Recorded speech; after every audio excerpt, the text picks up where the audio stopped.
Hello po sa lahat. Welcome to Pinas Print YouTube channel. Tuturo natin paano i-set up ang ating computer para sa digital printing business. So, unang ginagawa ay siniset ko yung default na paper size sa aking mga printers. So, isa lang yung printer nyo. So, hindi na kailangan. So, itong L805 ko dito ay ginagamit ko lang para sa sublimation printing ng lanyard. So, papalitan ko yung kanyang default. Kasi minsan, kakalimutan na iset. Lalo na kung yung mga tao nyo lang yung gumagawa. So, set natin yung printing default nya sa size ng ating lanyard paper. At yung settings na rin ng printer.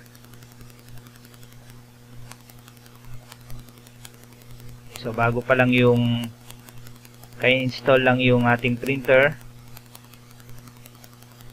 So, gawa tayo ng user-defined na document size kasi wala siyang ka-size ng ating mahabang papel para sa ating lanyard. So, pangalanan natin siyang lanyard. Tapos, paper width natin para sa lanyard ay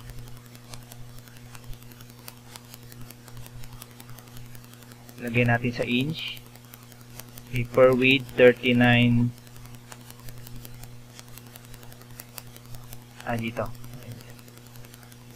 I-landscape na lang natin mamaya. 39.37 inch by 8.30. Okay. Save natin. Lanyard. Okay. So, yung settings natin. So, ako, sineset ko siya as landscape lagi dun sa mga design ko. Paper type, Epson matte, high. May standard kasi, mabilis siyang mag-print, pero yung kulay niya hindi masyadong nakukuha. So, kung mga basic colors lang, pwede na sa standard kung mabilisan. Pero, ito yung ating standard settings para sa ating lanyard.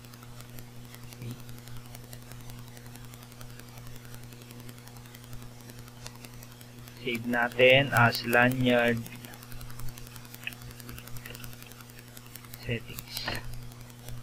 Para dito na lang pipindutin kung sino man yung mag-ooperate ng ating PC.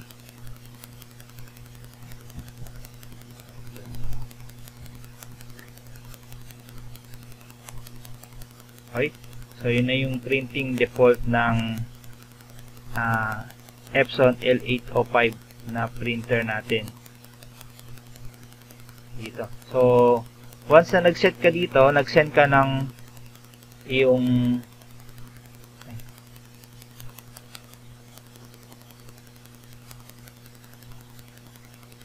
natin. Yan. Doon na yung lanyard.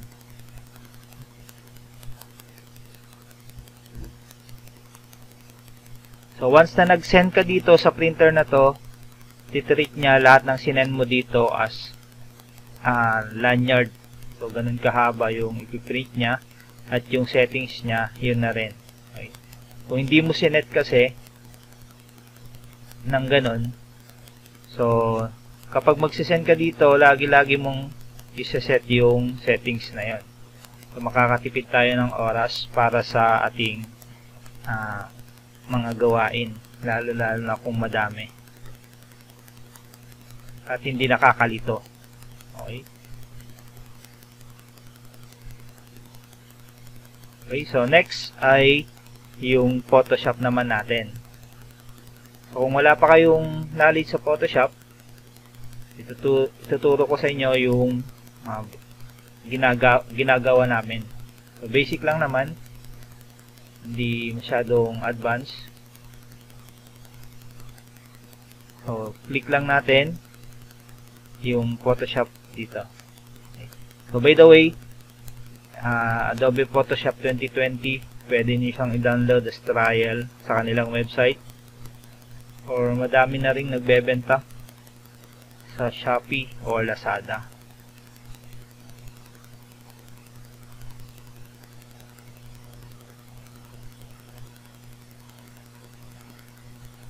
Ito yung latest ng Photoshop 2020.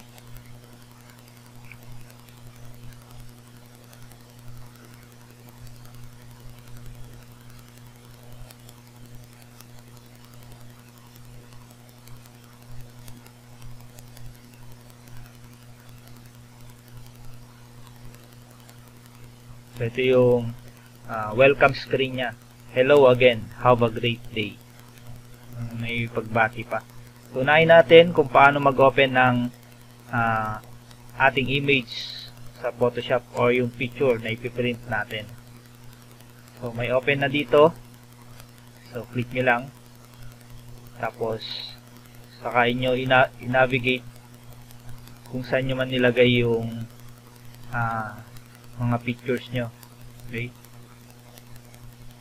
So, ito na. Open. Ganyan lang siya. Ayan. Okay, so, ito yung default or essential workspace ng ating Photoshop. Kung hindi man ganito or nagalaw nyo na, para sabay-sabay tayong pag-aralan, dito sa upper right hand, ayan, kailangan nasa essential siya. Or i-reset natin essential. Pero bago nyo gawin, kung na-set up na yan or may gumamit na, i-save nyo lang yung workspace dito. Okay? Tapos pwede nang balikan kapag katapos nyo yung tutorial. I-reset natin para pare-parehas tayo. So, ito yung pagka-install nyo ng Photoshop, ito yung inyong makikita pag open nyo ng picture. Ako, tatago ko na to by clicking the collapse to icon. Ayan. Pwede pang mas liitan yan, drag nyo lang yan, para mas maluwag yung inyong screen. Ito, ganun din, pwede nyo din i-drag doon para mas maluwag. Pero okay na to sa akin para makita ko yung layer dito, mga layers ng ating image dito. Okay. So, another way na pag-open ng picture sa Photoshop ay double click nyo lang yung picture sa nasa Windows. Okay. Ito, double click lang natin.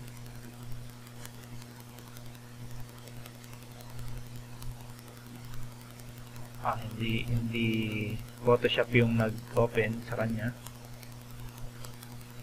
Open with Adobe Photoshop. So, hindi Photoshop pala yung naka-default. So, kung Photoshop na yung naka-default, i-open lang ng Photoshop. Yan. Okay. Or, pwede nating i-drag yung picture.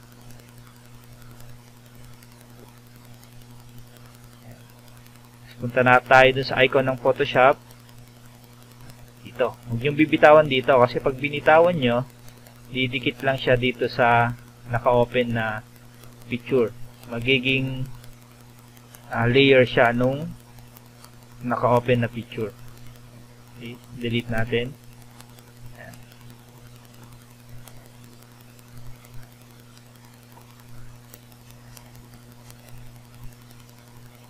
Dito nyo bitawan sa dito sa tabi ng tab 01.jpg. So magbabago yan ng plus copy. Pag nagbago na yung plus copy, drop nyo lang siya. So panibagong tab siya. Hindi siya didikit dun sa naka-open na tab. Okay. So, ganun lang yung pag-open ng picture sa Photoshop.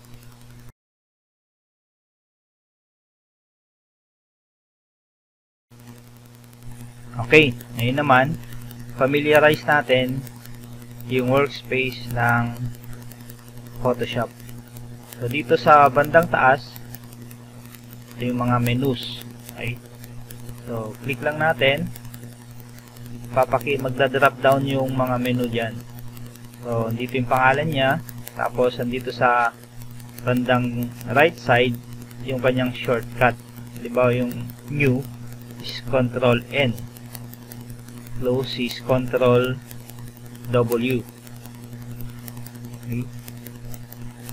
Next ay itong home button. So, babalik lang tayo dun sa welcome screen kanina. Yan.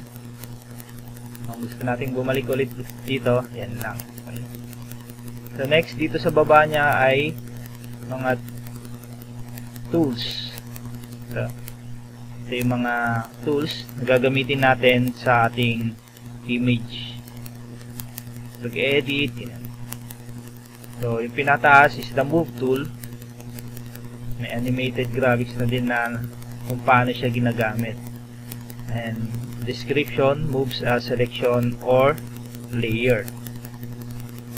So, move tool, may letter dito, which is yung kanyang shortcut key. So, kung nandito tayo sa image, hindi na natin kailangan pumunta pa dito sa tool panel para i-select yung move tool. Pindutin lang natin yung letter V na shortcut niya, select na siya. Okay. So, halos lahat ng tools dito can be selected by using a shortcut key. Yung marquee is letter M. So, yung mga tools na to, explain natin sa mga susunod pa nating mga tutorials. So, bawat tool ay mayroon siyang mga option. So, dito sa option bar, ito yung tawag. Kagaya ng move tool, may option siyang auto select saka show transform controls. So, sa akin, itong auto-select saka layer saka show transform controls ay laging naka-check. Okay. Bakit? So, kasi kalimbawa, gawa tayo ng rectangle. Yan, move tool. Yan. Ito yung mga transform controls na sinasabi yan. Kapag hindi naka-check yan, wala yung nandun sa mga transform controls. So, kailangan natin i-control T or transform para magpakita yon. Yan. Okay. Since nakaset na yan, or yan yung default natin or preference natin na naka-click, magpapakita yan. So, ito, pwede nating hilahin. Ayan. Mata-transform natin kaagad.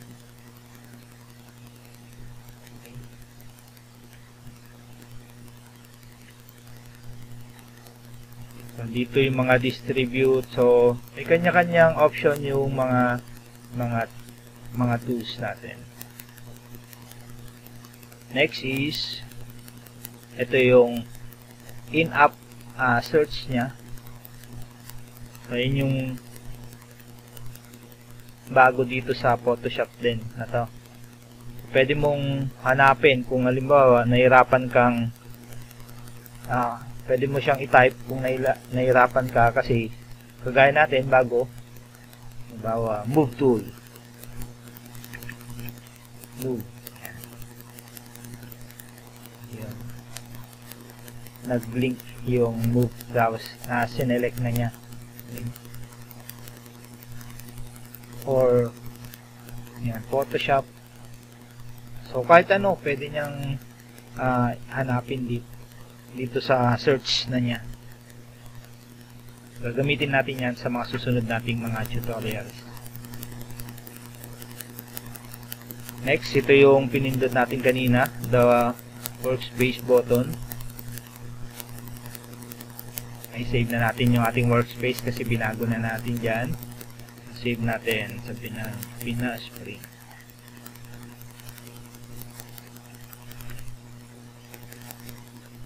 So, capture natin lahat ng keyboard shortcut, menu, toolbar, para isa-save niya sa Pinasprint na yan. So, shortcut. Next is the share an image. Since printing, or kung gusto mong i-email or share sa katrabaho, ito yun. So, hindi ko masyadong ginagamit yung button na yan. Next are the panels. Ito, mga color, swatches, gradient, patterns. So, yung mga patterns natin dito,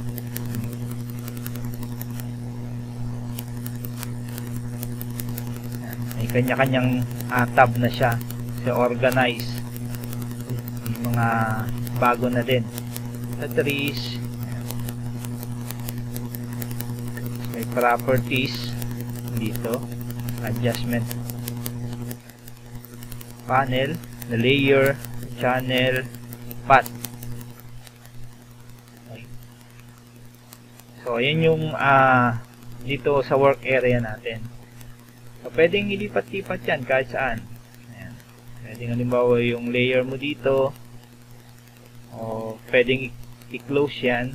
Ayan, wala na, para hindi masyadong nakakalito. Pero para pare-parehas tayo, ayan, ibalik natin yung layer panel dito. So may nawala, na-close nyo accidentally, dito lang siya sa lahat sa window. So layer, shortcut F7. Drag natin ulit dito sa yung panel group. Ayan, layer.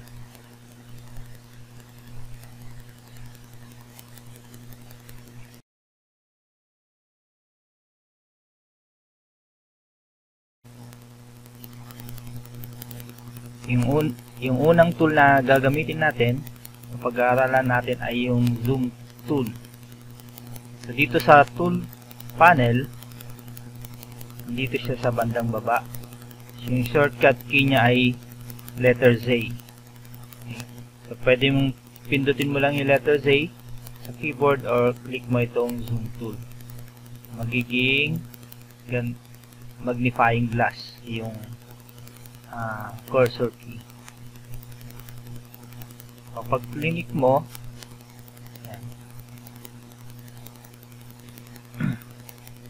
pupunta yung or mag-zoom sa level na 25%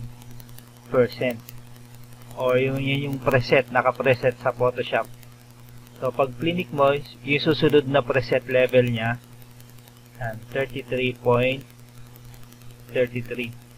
So hanggang sa, so yung maximum niya is 12,800%. So pag click or pinindot mo yung Alt key sa keyboard, magiging minus yan. Mag-zoom out yung picture. Okay. So dito sa option bar, okay, meron din tayong fit screen dito. I-fit na lang sa screen yung inyong image. Or kung gumagawa kayo ng tarpaulin na malaki yung size or dimension. Your dimension pala makikita nyo dito sa baba katabi ng zoom percentage. Itong 43 inches by 57.333 inches. 72 ppi yung kanyang resolution. I-discuss din natin yung resolution sa mga susunod na tutorials. So pag malaki na yung yung ginagawa nyo, pwede nyong open yung navigator panel.